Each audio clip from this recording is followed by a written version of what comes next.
성경교리 정예 아카데미가 꼭 20여일 앞으로 다가왔습니다. 성경의 교리를 깊이 탐구하기 위해 세워진 교리 학교는 아주 오래전부터 있어 왔습니다. 본문에 나타나는 두란노 서원이 성경교리 정예 아카데미의 기원이다라고 말해 볼 수도 있을 것 같습니다. 두란노 서원의 원래 이름은 티라누스 스콜라, 티라누스란 사람이 세운 학교라는 뜻입니다. 바울은 티라누스가 세운 하지만 후계자 없이 텅텅 비어있던 이 학교를 임대해서 그리스도의 도를 가르치게 됩니다. 두란노 서원에서의 강의는 10절에서 알 수 있듯이 적어도 2년 정도 지속되었고요. 그 대상이 유대인과 헬라인 등 광범위했으며 9절에 제자들을 택해서 교리 교사로 따로 세울 만큼 교리 학교는 흥왕했습니다. 적지 않은 사람들이 계시록 1장 4절에 나오는 소아시아 7교회의 설립 시점을 두란노에서 바울이 교리 강좌를 진행했던 이 2년 사이로 잡고 있습니다. 그만큼 바울에게 있어서 이 교리 학교 2년은 개인적으로나 사역적으로 가장 전성기를 보냈던 시절이 아닌가 추측해 볼 수 있을 것 같습니다. 바울이 두란노 서원에서 교리 학교를 진행한 지 약 100년쯤 지나서 이집트 알렉산드리아에는 기독교 역사에 획을 긋는 교리 학교가 판테누스에 의해 세워지니 바로 알렉산드리아 교리 학교입니다. 이 알렉산드리아 교회 학교는 알렉산드리아 학파를 만들어서 안디옥 학파와 함께 초대 교회의 역사를 좌지우지하는 시체말로 초대교회를 들었다 놨다 하는 쌍두마차의 역할을 하게 됩니다. 혹시 아리우스라는 사람의 이름을 들어보셨습니까? 초대교회 아주 유명한 이단인데요. 예수님은 사람이지 신이 아니라고 말한 사람입니다. 이 시대의 지성 아리우스에 대항해 변증한 사람이 바로 이 알렉산드리아 교리학교의 교장인 알렉산더입니다. 그리고 이 교장 알렉산더 사후에 이 잔존했던 이 아리우스 잔당들을 설거지하느라 말할 수 없는 고초를 당한 콘스탄티누스의 정면으로 도전했던 이 아타나시우스도 바로 이 알렉산드리아 교리학교 출신임을 기억해야 할 것입니다. 초대교회 교리학교는 중세에는 수도원을 중심으로 이루어졌었고 종교개혁 때는 신앙교육서와 신앙고백서 그리고 기독교 강요 등과 같은 교리 교육서, 신앙의 교리 교육서 등으로 세분화, 전문화하게 이릅니다. 근세 이후로는 주로 대학이 교리 교육의 메카로 자리 잡습니다. 오늘 우리가 읽은 시편 43편 3절은 예일대학의 모토입니다. 주의 빛과 주의 진리. 하버드 대학도 우리가 잘 아는 요한복음 14장 6절 말씀으로 세워져 있고 옥스퍼드는 물론이요 심지어 서울대학교에서도 그들의 모토를 진리와 빛이라는 오늘 시편 43편 3절의 말씀을 차용하고 있습니다. 이렇게 유서 깊이 흘러온 교리 학교를 안타깝게도 지금 조국의 현실에서는 찾아보기 힘든 실정입니다. 최근 우리나라 대법원 근처에 있는 어느 한 교회가 수요 교리 강좌라는 제하에 평신도를 대상으로 신학의 주제 하나하나를 강의하는 모습을 보았습니다. 매우 고무적인 일이 아닐 수 없습니다. 하지만 그 추이는 조금 지켜볼 필요가 있을 것 같습니다.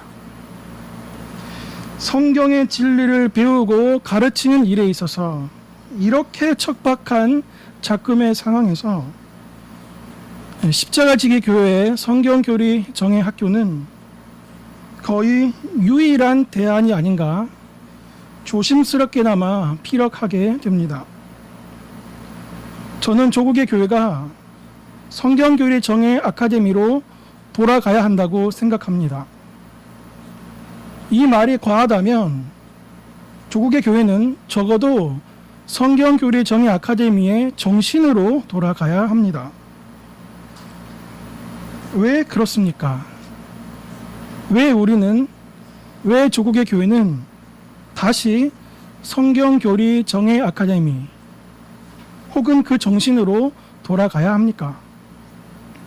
이 질문에 저는 오늘 두 범주, 즉 형식적인 범주와 내용적인 범주로 나누어서 왜 다시 성경교리 정예 아카데미인지 그 이유에 답하고자 합니다.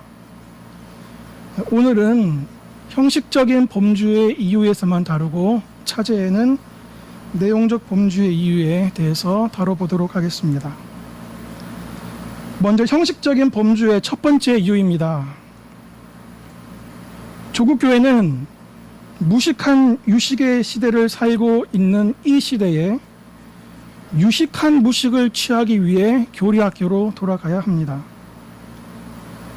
작금의 시대는 반지성주의와 위지성주의가 혼재된 시대를 살고 있습니다. 반지성주의는 분명 학문의 대상으로 주신 성경의 말씀을 거듭난 이성을 통해 교리적으로 체계화하는 일련의 행위들을 부정하고 있습니다. 이들은 성경의 진리를 성경의 교리로 풀어내는 과정을 마치 복음의 역동성을 죽여서 사람의 인위적인 틀에 갖추려는 시도로 환원하고 있습니다. 주로 여의도에 가시면 이런 생각을 가지는 분들을 많이 볼 수 있을 것 같습니다. 반지성주의와 함께 우리가 염려해야 할 또 다른 지성은 위지성주의, 곧 가짜 지성주의입니다. 참지성주의, 거듭난 지성주의는 유식한 무식을 추구합니다. 아니, 유식한 무식으로 귀결될 수밖에 없습니다. 유식한 무식. 배우면 배울수록 내가 얼마나 무식한지를 깨닫는다는 뜻입니다.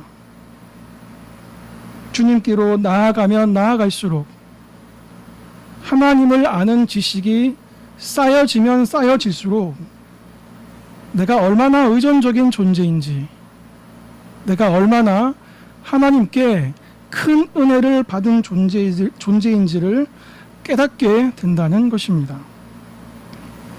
하지만 위지성주의, 가짜 지성주의, 거듭나지 않은 지성주의는 무식한 유식을 드러내 보입니다. 뭘 많이 아는 것 같기는 한데, 뭘 많이 얘기하는 것 같기는 한데, 모양은 있으나 능력이 없는 성령의 감화로 결단코 순종에 이르지 못하는 경박하기 짝이 없는 사람들이 바로 무식한 유식자들입니다. 성경교리 정예 아카데미는 이러한 무식한 유식의 시대를 살고 있는 우리들에게 유식한 무식의 진수를 보여줄 것입니다.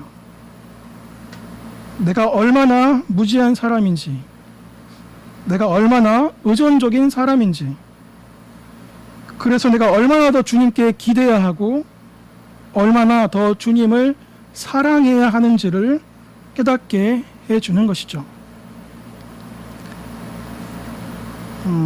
최근에 저는 30주제로 풀어 쓴 기독교 강요 1시간 40분짜리 38강좌를 약 40일에 걸쳐 공부할 수 있는 기회를 가졌습니다.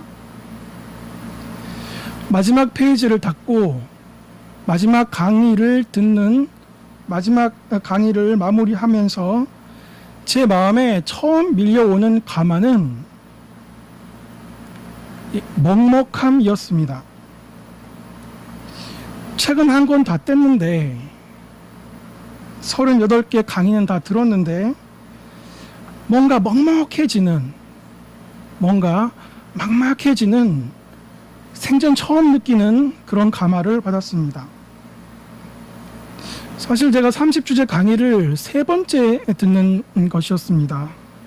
한 번은 신대원 때, 한 번은 아카데미 때, 그리고 이번이 3번째였습니다. 제가 아무리 가방끈이 짧기로서니 같은 내용을 3번이나 들었는데 그 내용은 파악이 가능했지 않을까요? 그런데 뭔가 모를 막막함이 며칠 동안 제 마음을 떠나지 않았습니다. 달나라에 있는 옥토끼를 잡으려고 스페이스 셔틀을 타고 대기권 밖으로 올라갔는데 막상 나오고 보니 감당이 안 되는 광활한 우주가 내 앞에 펼쳐져 있는 그와 비슷한 느낌이 들었습니다.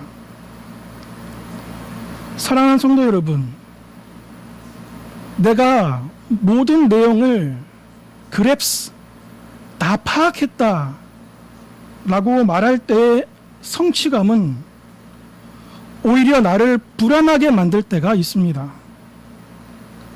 하지만 더듬을지언정 겸비한 마음으로 한 걸음 한 걸음 주님께 나아가면 세상이 줄 수도 알 수도 없는 안정감과 든든함을 하나님께서 허락하실 것입니다.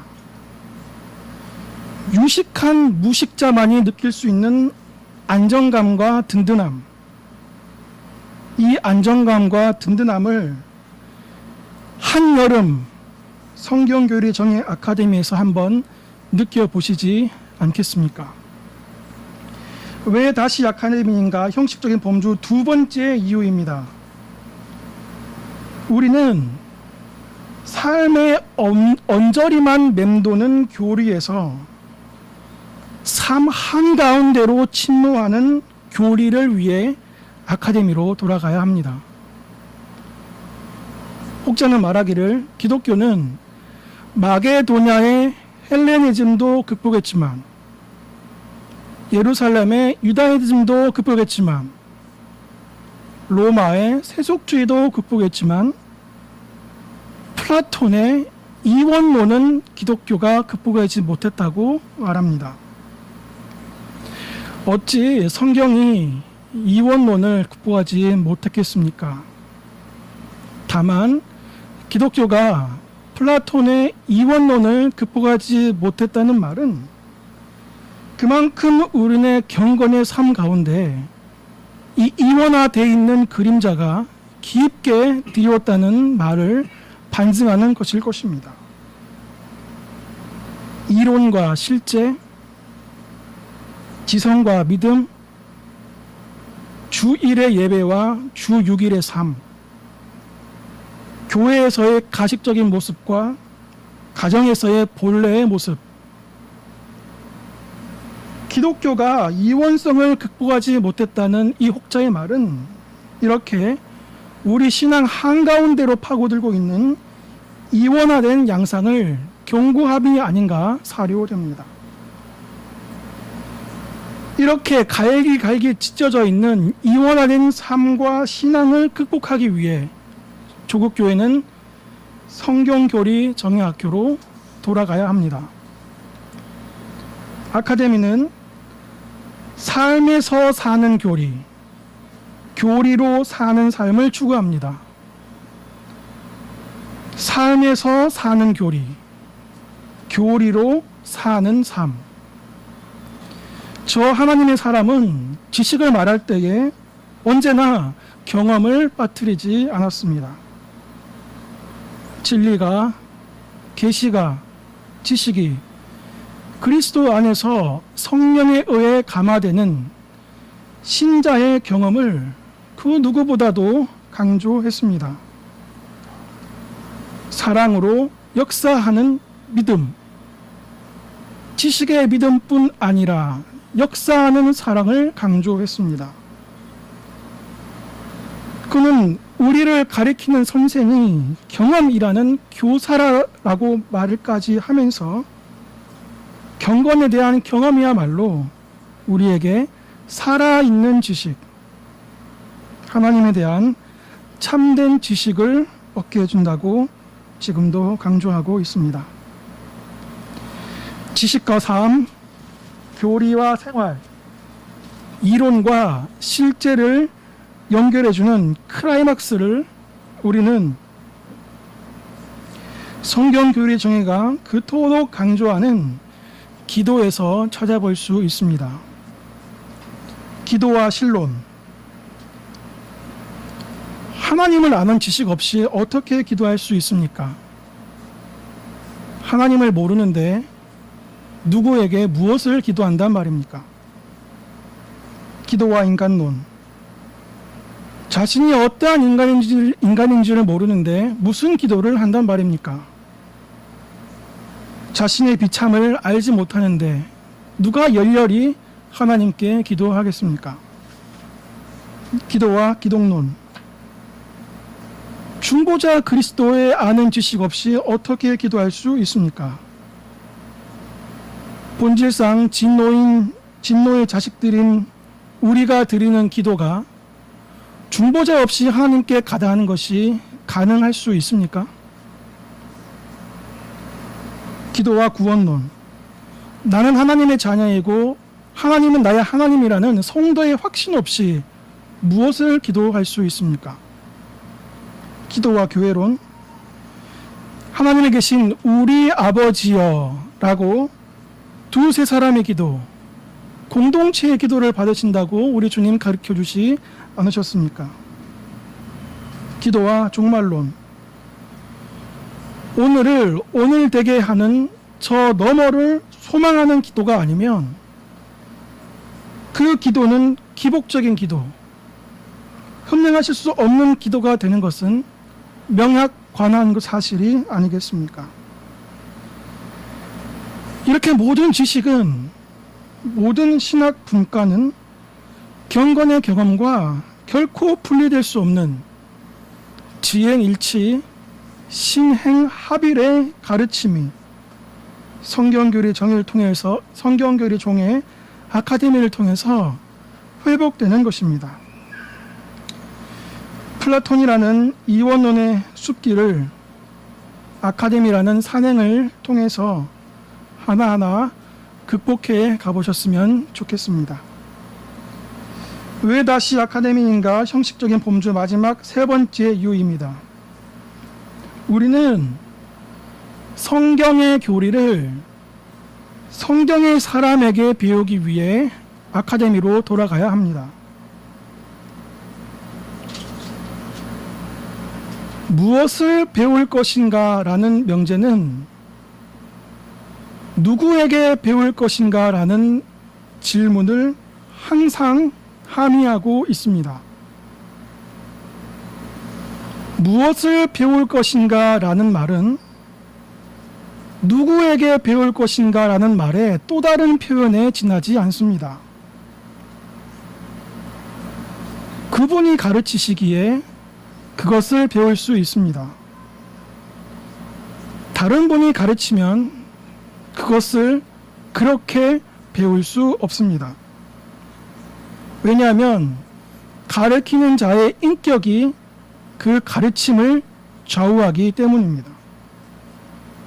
사랑하는 여러분, 이 말은 과장도 아니고 오바도 아닙니다. 여러분은 왜 여러분의 자녀를 좋은 학교에 보내시려 합니까? 왜 여러분은 유학을 가고 싶어 합니까? 왜 서구에는 오랫동안 도제식 교육이 성행했을까요? 모든 가르침은 결국 누구에게 배우냐라는 명제로 귀결됩니다. 너의 스승이 누구냐에 따라 귀결되는 것입니다. 그분이기에 그것을 그렇게 가르치실 수 있습니다. 그분이 아니기에 그것을 그렇게 가르치지 못하는 것입니다. 라면을 사기 위해서는 거리 가까운 동네 슈퍼를 이용하시면 됩니다. 하지만 죽고 사는 영혼의 가르침은 도시락 싸들고 산 넘고 물 건너 그 선생님한테 배워야 하는 것입니다. 안 먹으면 그만인 한 끼, 그냥 집 옆에 있는 순두국밥 가면 될 텐데 굳이 인터넷 찾아가며 기름값 써가며 맛집 찾아다니시죠. 죽고 사는 영혼의 가르침은 몇 배의 열심과 몇 배의 돈을 지불해서라도 그 선생님을 악착까지 쫓아가 그 선생님께 배워야 하는 것입니다. 우리는 성경의 교리를 성경의 사람에게 배울 수 있기에 성경교리 정예 아카데미로 굳이 찾아가는 것입니다. 말씀을 정리하겠습니다.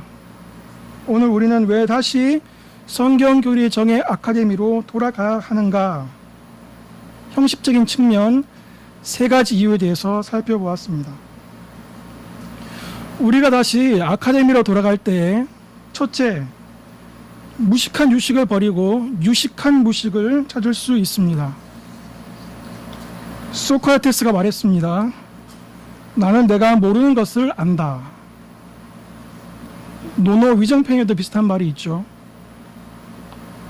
우리는 어떻게 해야 될까요? 정말 몰라서 무지한 무식한 무식도 아니고 아는 것 같으나 실상은 모르는 무식한 유식도 아니고 알되 알려주셔야 아는 유식한 무식의 소양, 유식한 무식의 고급스러운 고상함을 갖추시는 인식론적 준비가 잘 갖춰지는 계기가 되었으면 좋겠습니다. 우리가 다시 아카데미에 돌아갈 때 우리는 둘째, 파편화되고 이율배반적인 신앙생활에서 신행일치, 지행합일의 경건을 회복할 수 있습니다. 말만 번지를 하고 실천적인 무신론이 판치는 이 시대에 아카데미는 여러분들에게 더할 나위 없는 항체와 해독제가 될 것입니다. 사랑하는 여러분, 아는 대로 믿어보고 믿는 대로 실천하는 첩경, 주일의 예배를 주 6일의 삶에 녹여보고 주 6일의 삶을 정결하게 주일의 제물로 드리는 첩경, 교회에서 나이스한 남편이 가정에서도 나이스해지는 그 첩경을 아카데미에서 찾을 수 있을 것입니다. 마지막으로 우리가 다시 아카데미로 돌아갈 때에 우리는 성경의 사람으로부터 성경의 진리를 배울 수 있을 것입니다. 미국 이민을 갈 때에 자신을 마중 나온 사람의 직업이 곧 그 사람의 직업이 된다는 우스갯소리가 있습니다. 누구에게 배웠냐가 무엇을 배웠냐보다 더 중요합니다. 누구에게 배웠냐가 무엇을 배웠냐보다 더 중요합니다.